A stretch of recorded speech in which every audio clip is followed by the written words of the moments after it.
before we start the conversation, I'm reminded of one quote said by John F. Kennedy.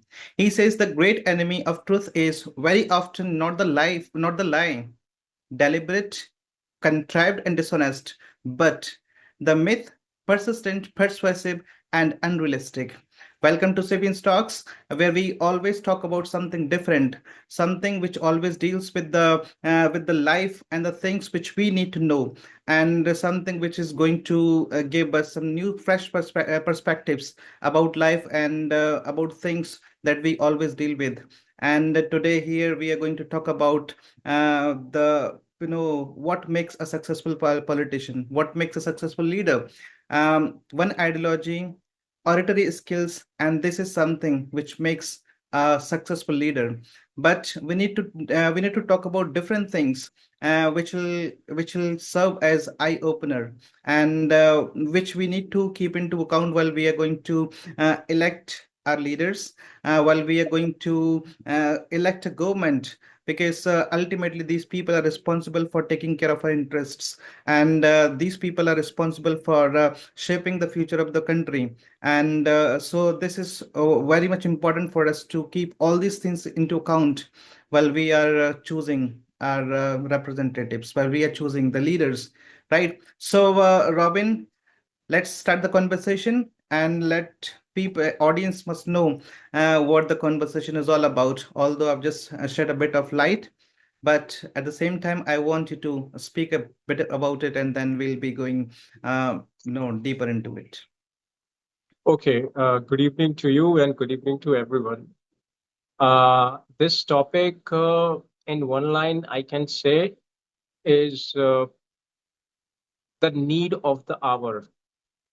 Everything has become quite politicized, things are getting polarized, and now it requires that people, and when I say people, I usually target the youth section, which contributes much to the total population, to be aware of those political nuances. Why?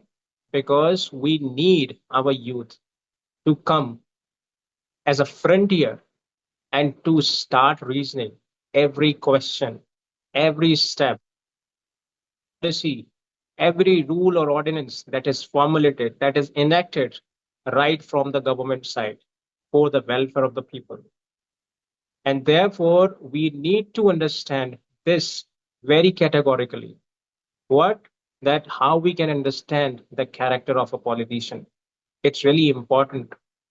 I mean, politicians, we all know, are very powerful as they have many forms of authorities. They discharge their authorities in such a way where they ensure that benefits to be reaching to the people living in the remotest region of the country, right? But does it happen? Or these politicians really meet their commitments or responsibilities, or they keep using their deceptive tools and instruments, as mostly politicians did in past, and many politicians are doing it now. Now, therefore, it becomes an imperative for every person that we awaken our consciousness. And with this awakened consciousness, we need to ask every politicians about their responsibilities, about their affiliation with all those laws and rules which they actually enact in the name of the betterment of the country. Does it really serve any betterment? Does it really serve or ensure any benefit or promise to make the social condition even better? All these things can only be answered when we have the guts and the gumption to ask and deliver a question in a more firebrand manner. So until unless we behave in this way and make our leaders be aware of our real intention by being curious, by being full of energy, then I don't think the politicians would even realize who we are as a citizen of this country.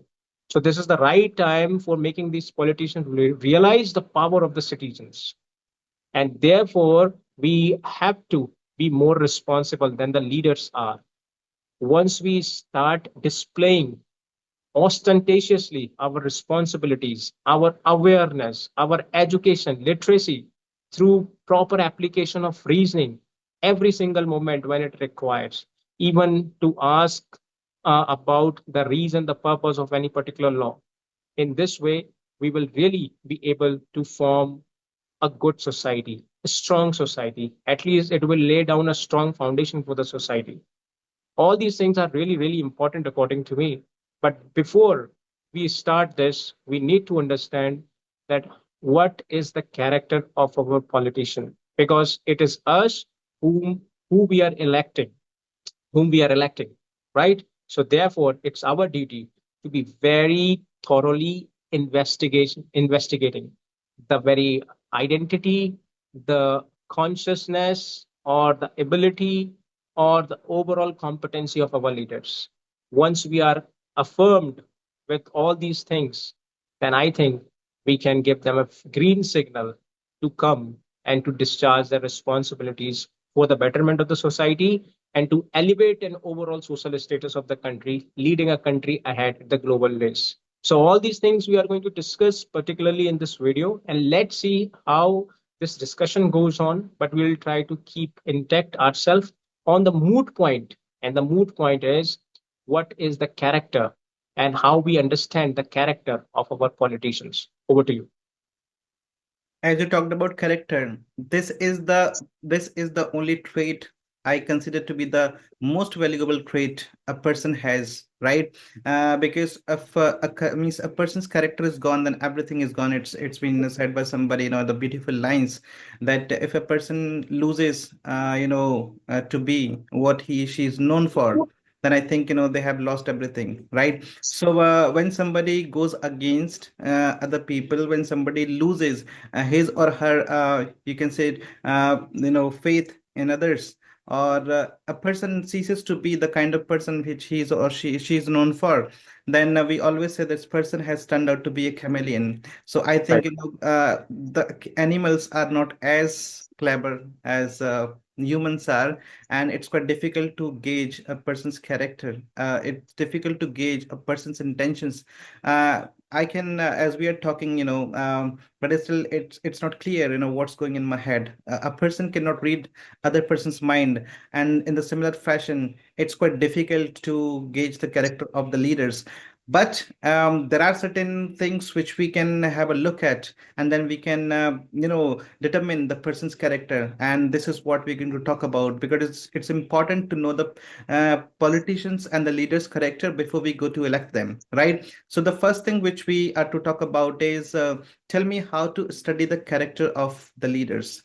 Because if we choose somebody who is not at all going to behave the way they have said they would before the elections, you already know that many leaders make tall claims. They make hollow promises, saying that I will just transform the whole country, I will transform the whole state, I will transform the whole city. But as they come to the power, as they mount that chair, I think everything just disappears from their head. What they keep in mind is to line their pocket in any way Right. possible, right? So now we'll discuss how to study the character of a leader. Okay, that is really an interesting question. And it is also a very complicated one because many people really don't come from the political background. And for these people and the segment of people, I think it could be really difficult to find out and to, observe a particular character of a politician. And if they even try it hard, there is a possibility of there being failure in their, attempt.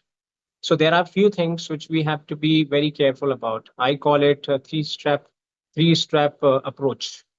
Okay, using this three-step approach, I believe character of a politician can be thoroughly understood or even consumed by common people, and accordingly they can take a decision. They can even choose them to be as their leader, or they can discard them as incompetent leader and consider other possible options, right? Yeah. So this three-step approach, first step, and we have to be very specific on this front. First of all, we need to identify our politicians, mindset. Now, it's very rare that we hold a personal conversation with our leaders. Leaders are very busy, and therefore he cannot arrange personal discussions with every single person. Now, in the paucity of such arrangements or in such, arrangement of such, discussions, I think the options left with us is to understand their mindsets through their support to a certain policies. Yeah. I mean, when a leader comes in a party with a particular kind of thumping majority, now that the political party has all authority to legislate the way they want with the help of the majority's vote, right? Means these people sitting in the parliament house, enact different laws for making the country and society more better, more resilient and economically empowered, right? Now this is the point, and this is the way that we can understand about the politicians and their mindsets. So first step is that we need to identify the mindset of the politicians by affiliating the politician mindsets with the certain policies and the rules that they support. So for example, if a leader support a particular policy or a law just to ensure that this will work at the social in the social system for the betterment, then we need to first check the nature of the policy. Does it really serve any benefit to a society or not? Or or the policy holds a certain elements which actually meets with the self or the personal interest of the politicians?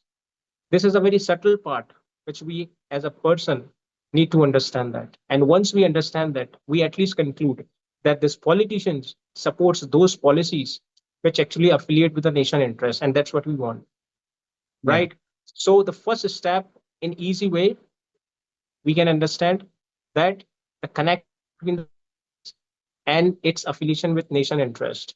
If we conclude that these policies hold a certain elements, ensures national safety or national progress, then obviously it is the progress of the people living in that nation too, right? So if any country is progressing, it is almost you know uh, clear the people living in the country will also be progressing or growing on certain aspects of life, right? Now this is the first approach.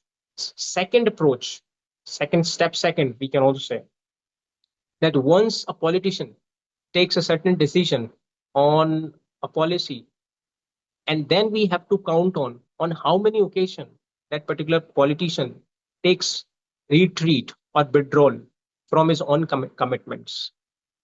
It's Yeah. very commonly understood things right now that most of the political leaders come with some staggering promises that they often do right before they are elected. They go door to door and give these promises to all these and make these promises to all the people, but how often they meet those promises is the point which we have to clear, is the query that we have to solve, right? So if we find any political leader makes a commitment a lot, but at the same time he the same who reneges on this, then it is sufficient for us to discard and disown as a leader, as a competent leader. Because a politician who is almost unstable on his own commitments, then it is very possible he cannot ensure stability to the entire country or the social system. And as a citizen, what we want is stability of a country, Yeah. stability on all fronts, even if it is economy or the social conditions or the welfare of the people or all those policies which are actually introduced for elevating a certain segment of people, which we call a deprived section of the society, a marginalized section of the society, right? So Yes. that was the second step. Step third, once we conclude that this person or a leader has a habit of withdrawing from his own commitments, then we have to find out a reason why such an action has been taken by that leader. And if we find out in our investigation that that leader is or has done or has taken this decision only for the purpose that our nation could be stronger enough, then in this way we can at least conclude that decision for the time being, not for meeting personal benefits. See, sometimes many leaders have to withdraw from their own promises because certain situation arise which is completely unexpected, and Yeah. therefore it cannot discredit any particular politicians, because if we discredit these politicians, then somewhere we are doing injustice to the competency of the politicians. So every policy, every rule, every ordinances that is passed as a subject or is a subject to a proper and a deep study, because circumstances are not always same. For example, farmer laws were introduced, right? And once these laws were introduced, the government and all BJP framework or every section who actually participates or contributes to the formation of BJP as a member, as a karyakarta, whosoever it is, they always supported this farmer laws, and they were very much adamant on their actions, and they were almost very much stubborn that yes, it is going to be implemented at any cost, right? But what happened eventually, the farmer law couldn't be implemented Hmm. because Yes. of the unexpected aggression being shown by the farmer community.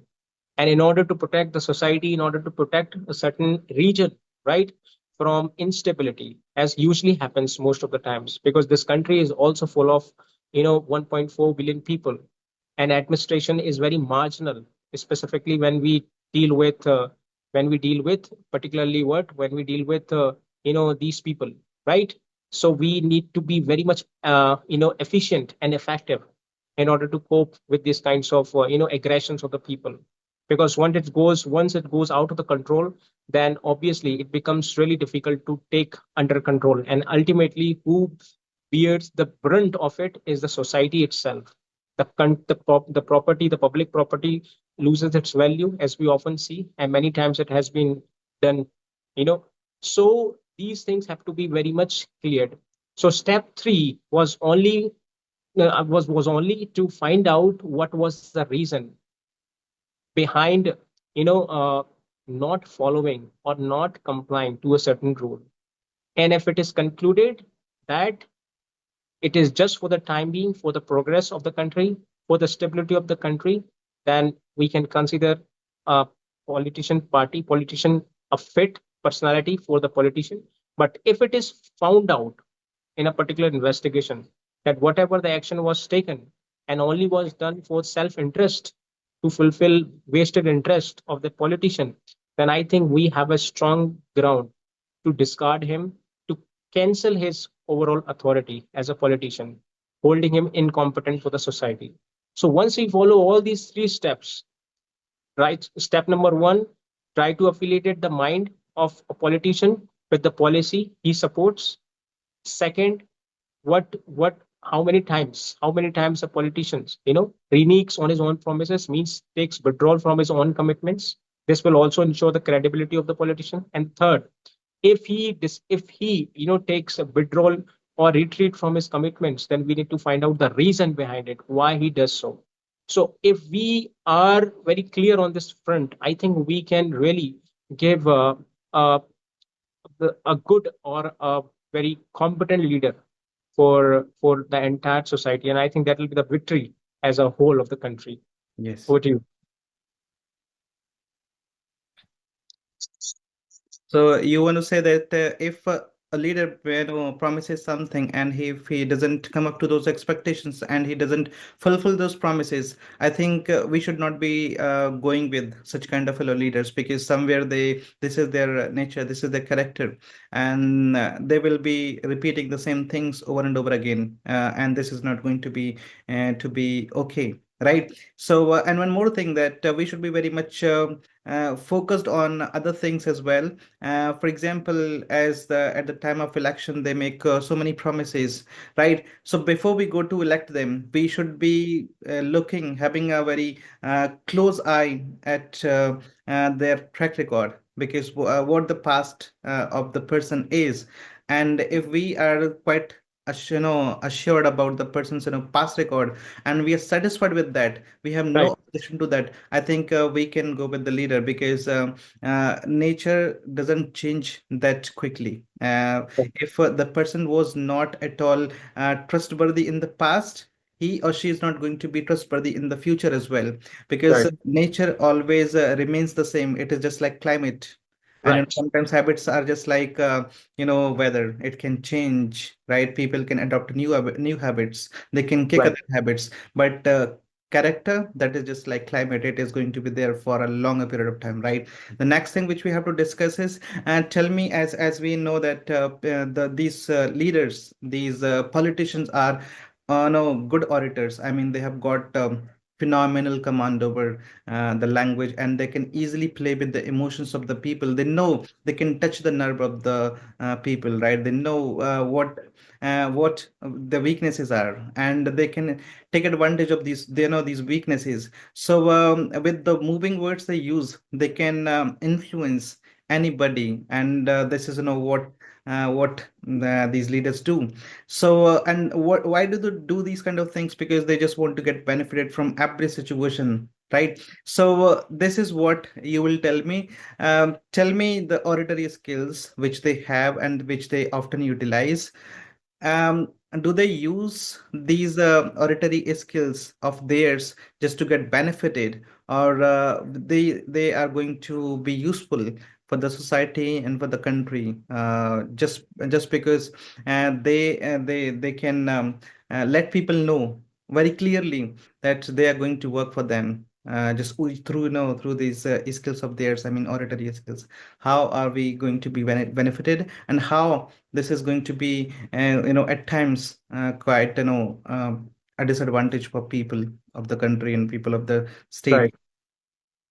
Okay, so first of all, I must say that this discussion, this specifically point of discussion is very complex and very puzzling because what we are doing now, we are trying to understand the role of oratory as a skill, um, especially in making or building a political career. Now, there is no denial at all in accepting the fact that how good speaking skills, communicating skills fosters connectivity, fosters bond with the people, Yes. because it is only that voice that actually ensures connectivity, better connectivity to the people living across uh, the nook and corner of the country. So your politician, I mean, is found to be vocal enough, then one can understand his overall hold on the people, right? Many leaders in the past have proved the worth of oratory, even if it is Mahatma Gandhi, Jawaharlal Nehru, even Dr. Bhimrao Ambedkar, a famous speaker. All these people have a great Presently we've skill. got Narendra Modi. He is a phenomenal speaker. We have, yes, in current, we have Narendra Modi. He is a fabulous speaker. Now, when these people come out and address large mass through the podium, it is their voice, it is that essence that they speak through their voice, gets and finds room in the heart and the mind of the people, undoubtedly.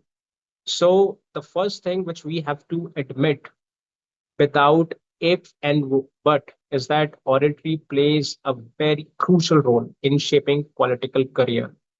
Now the second thing comes in, which is much intricate part of the discussion, because this is the point where we have to dissect things, where we have to bring in more investigation in order to understand not just the vitality of oratory, but also how it could be used. Because when it comes to understand the uses of oratory, two things come and reflect before our eyes. Even that oratory could be used for self-interest, or it could be, transacted for the purpose of interest of the large mass, including Yes. country itself, right?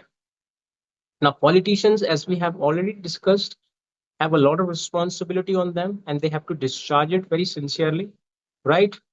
And therefore, they should ensure that their oratory skill must be working only for the betterment of the country at large. Every word that they speak must affiliate with the nation interest, and that what they must ensure, right? But the next question comes and arises: are these politicians doing the same duty? Are they really using this oratory for the same purpose for which it should be used? Or we have seen the trend that these politicians, you know, getting passed out from some higher universities and abroad and using their communicating skills or using their oratory just meet with their self-interest at what happens most of the times. Most leaders and parliamentarians sitting in the parliament house or the bicameral houses and their kids are all well educated. They actually belong to elite section. Most of them graduated from higher universities and abroad, and their communication skills and their expertise and their expertise in overall way of handling people is very remarkable. Now they can easily deceive people through their speaking, through their words, beguiling words, or they could even use the power of the language for strengthening the country right from the core. Unfortunately, this is my personal experience. I don't say that it might must be experience of yours. I think oratory these days is being used to encash benefits, personal benefits, rather than benefits for the large mass, benefits for the nation. Because these days politicians use this oratory as a deceptive instrument. They Yes. use their vocal artillery in order to promote their own personal agendas. It is used to foment a large section of the people in order to create a certain scenario in the society. With the help of it, they could even earn some brownie points so that they could ensure a better political career, as is what happens most of the times. Even people sitting in news channels or people who are holding a great power on regulating multimedia, or sorry, electronic media, they all use their vocal power just to encash or just to produce results, which is, I think, serving self-interest. That's what I have seen, right? Now this should be somewhere understood by the last section of the people. So it's not their words, it's not their language, which should be only a base for common people like us to elect them. I think there should be other factors included in that, other factors such as whether the person intention, the politician intention is clear enough, or it's very pure enough, pristine, to use this power, this skill to meet the nation interest. And if it is, then the leader should be considered as a competent for the society at large. But I don't think we people do that enough, because we just get smitten by those blend by this embellished words and the sentences of these political leaders. We just like get carried away, right? I mean, these politicians have the power to swear even people like us who are pretty educated, right? They have to just transact with us in their own tone, because they have the very mastery on their oratory, on their communication and skill. So they actually inveigle a large number of population. And I think this is unfortunate, especially with people in India. So therefore, oratory, undoubtedly, as I told you in the beginning part of my discussion, oratory is undoubtedly a very important and a strong instrument that plays a very key role in shaping political career positively.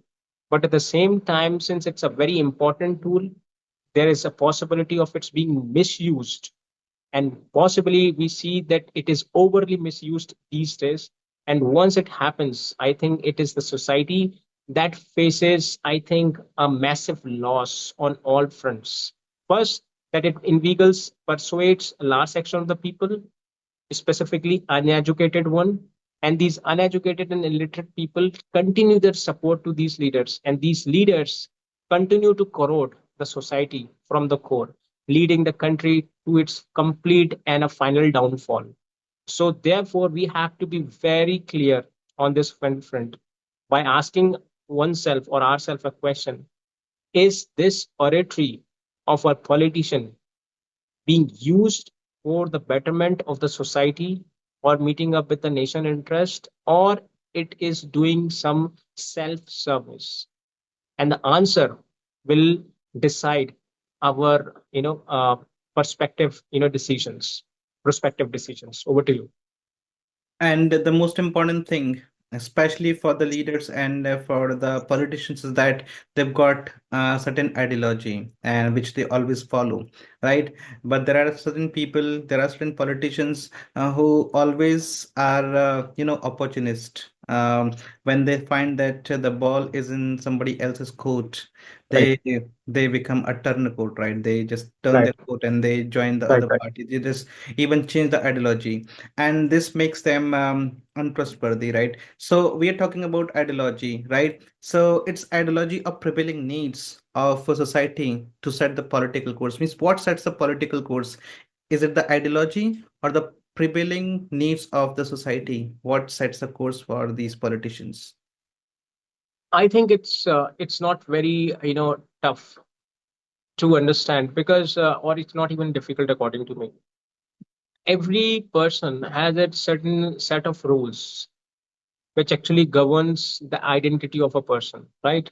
So even if we deal with a common person like us, we have our own rules, we have our own principles, which we are always in intention to follow these, abide by it, right?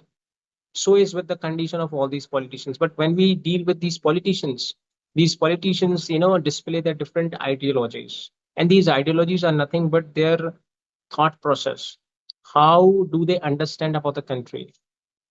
So politicians have some orthodox ideologies in which they support certain ideas, certain beliefs of the society, which are very ancient or which are very old, and they do that in order to protect the original identity of a country. I mean, this particular political party who possesses this and holds a certain ideology is often known or called as a rightist party.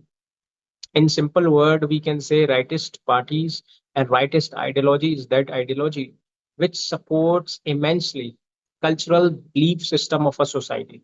Now, when we say cultural belief system of a society, we can have an indication of its connection with our ancient root. So, what is the identity of a country can never be compromised with. And since it is uncompromisable, therefore, this ideology keeps on working on this very front and ensure protection of this cultural belief system so that the identity could be secured, preserved for, and that's how they ensure their political conduct, right? On the other hand, we have leftist ideology. Now, leftist ideology also works for the betterment of the country, but just because of it is has a scope of adopting some changes, right?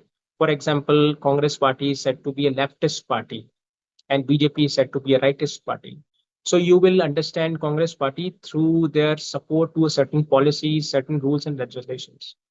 So, for example, if a political party accepts rules or cultural of other countries without showing any intervention or any hesitation, reluctance, then it shows liberal attitude towards new things, new experiences. It shows adaptable attitude, I mean, to the changing circumstances. It shows its accommodative nature, that whosoever you are, whatsoever religion you belong to, whatsoever it is, you are always welcome. We have a room for you, we have a place for you. You can come here and start your life the way it is, even if it is a personal life, even if it is just an idea, right? For example, why do we often call some economic policies are liberal policies? For example, what happened in 1992 when we India as a country faced economic crisis, right? PM, our our late Prime Minister Manmohan Singh was I'm the saying, finance yeah. minister then, and he took some blatant steps to ensure the country should not drown. especially in this debt. And what did we do then? We adopted, liberal policies, which we call liberal economic policies. Liberal economic policies, often known as a leftist approach, where we open our market, domestic market, to the international, market, right? So you, as a people living in abroad, can come in and can transact with us, can start a trade with us, and we will be like unifying ourselves with you, opening complete borders to you. I mean, without showing any tariff on you, so that we could give much exposure of our domestic market to the international market. And that's how the transaction increases, the trade increases, and that's how the money starts influxing, right? So this is called so we have this approach. Now, once we understand this about the politician, through their simply justification to a certain policies or rule, through their support to a certain policy, we can ensure that this particular party holds this very idea and ideology, right? So this is really important. I don't say that politicians or political parties should not have ideology. In fact, it actually forms a base on which a politicians work upon, right? They ensure Yeah. their political career, they ensure the safety and protection of, and this is not just with India, trust me. This is with every country. You go to America, Democratic Republic, you get anywhere you go, you will have these political parties following these ideologies, right? Now, the thing which is really interesting, and I think which is very important, crucial one, even if a politician is following a certain kind of policy or rule, we need to confirm how much it ensures safety of the country at large, how much it ensures growth of economy at a country at large, how much it preserves our cultural belief, which is also important. I don't say that cultural identity should be mixed up with the international identity. Otherwise, tomorrow there'll be identity crisis. Many Yes. Western countries are facing this identity crisis, right? So we have to be very clear and specific on this. But one thing which is very important, that how many ways one particular ideology supports and strengthens overall status of a country. And if we find that this ideology works on this front, I think ideology is well acceptable. But if the ideology only ostentatiously just make certain things, okay, but doesn't ensure any important result or produce any important result, then I think we have a strong reason to discard that political party, or we need to think about other possible options. So that's how we can conclude this very part. Over to you. There is the one proverb in English language that is, Yeah. a rolling stone doesn't gather the mass. I mean, Right. if you keep changing your ideology, then people will stop believing you, and this is, this is what can, impact your political career a lot, and Right. that's what the politicians should not be doing. And I think they do it, then they will be losing the trust of people. The people will stop, believing them. And the last but not the least thing we are going to discuss is, sometimes, what happens when a person, especially, we are talking about politicians and leaders, when they have a lot of followers, and the followers, start believing them with their eyes closed. This is going to be a dangerous situation for everybody Right. whosoever is following them, and they become a blind follower of those leaders and, politicians. So they kind of become a devotee to them, right?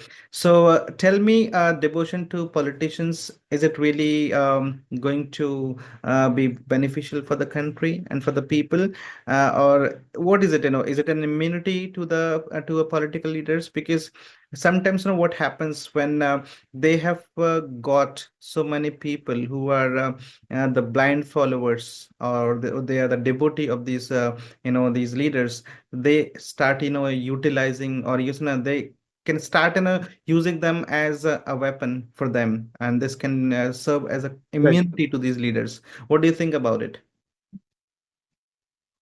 Okay, I sometimes feel and find it very amusing because we often criticize our politicians when these politicians fail in their attempts of promoting certain growth or belief for the betterment of the country. But we never do introspection, that what kind of leaders we actually elected, and if we elected, did we really follow a certain grounds? and applied certain reasoning before electing that personality as a political leader who could rule us, who could govern us. We never did that. So therefore, I always think we should be held. We should, hold ourselves equally responsible for every mess that happens in the society, because these handful politicians cannot be held solely responsible for this, downfall and disintegration of a country or the economy, whatever it is, right?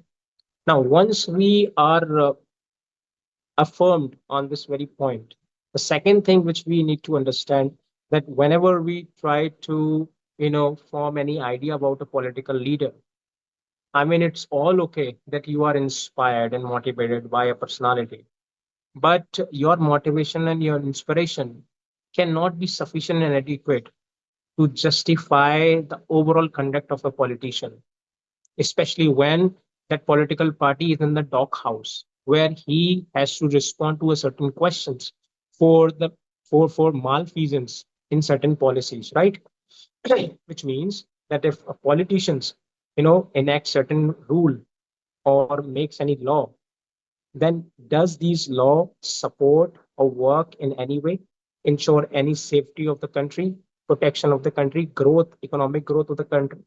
And if it doesn't, then we have the responsibility and it's our right to reason all these actions and criticize the government vehemently without being violent. See, I am using this word violence because we do not act violently, whatever may happen, because our constitution provides, this right to each of us to come with a protest, but that protest must not harm the freedom and the right or the privacy of other people, right? Now, on how many occasions we really experience that just because of we have been smitten by our politician party or political leader, just because of he has a good oratory skill, just because of he has done something which has been appreciated at the international level, but don't do any important thing at the local level for the local people, right? And in this way, don't we think that we really be more lenient towards that leader? It happens most of the time. And when we try to find out the reason why it happens, then we can conclude that it is just because of our attitude of being devotional to our leaders that somewhere, hinders us from subjecting or from objecting our leaders, policies and the conduct, because it's our attitude which actually serves them extra privilege. Extra privilege means immunity to all these leaders.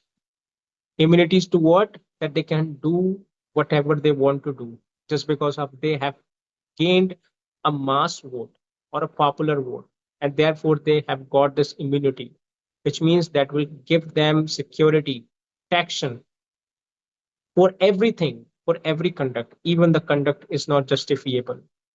And if it happens, actually, this is really dangerous for the society at large, because in this way we ensure retrogression of the society, because our political party or politicians are responsible for the society, and they should not be, left uh, in this way. They should not be, got scot free.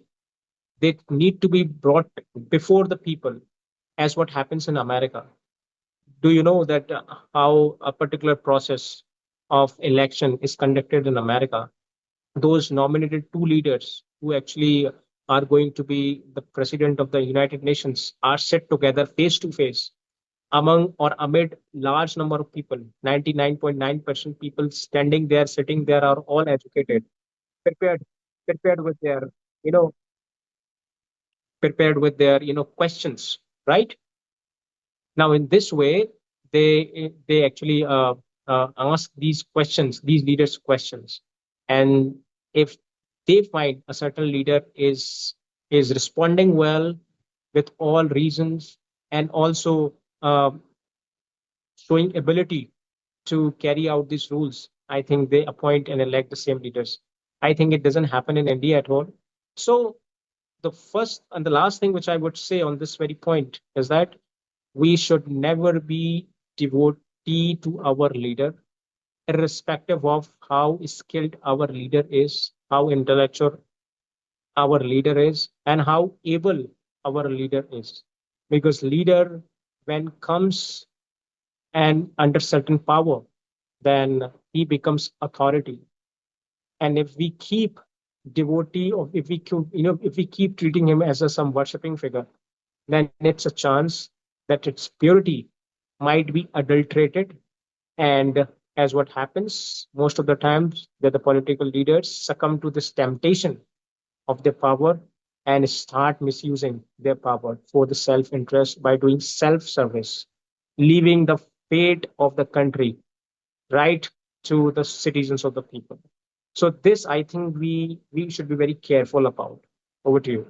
We should be treating these leaders as a good leader and a good politician, but we should not be hero worshipping them. This is going to make them feel more important, and this can sometimes go to their head, and they can then they can stop be, treating themselves as a human being.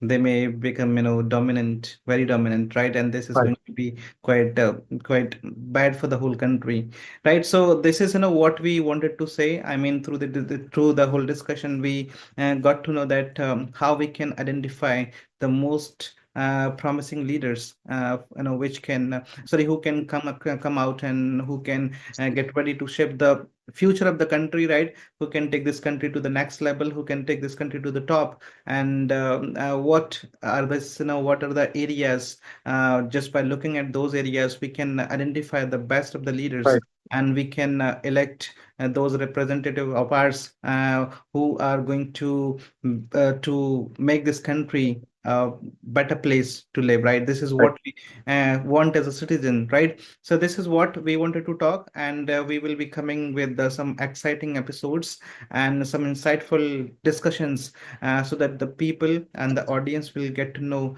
more about it, right? So Yeah. with this, I'm taking a leave. I'll see you in the next video. Right. Right. Bye.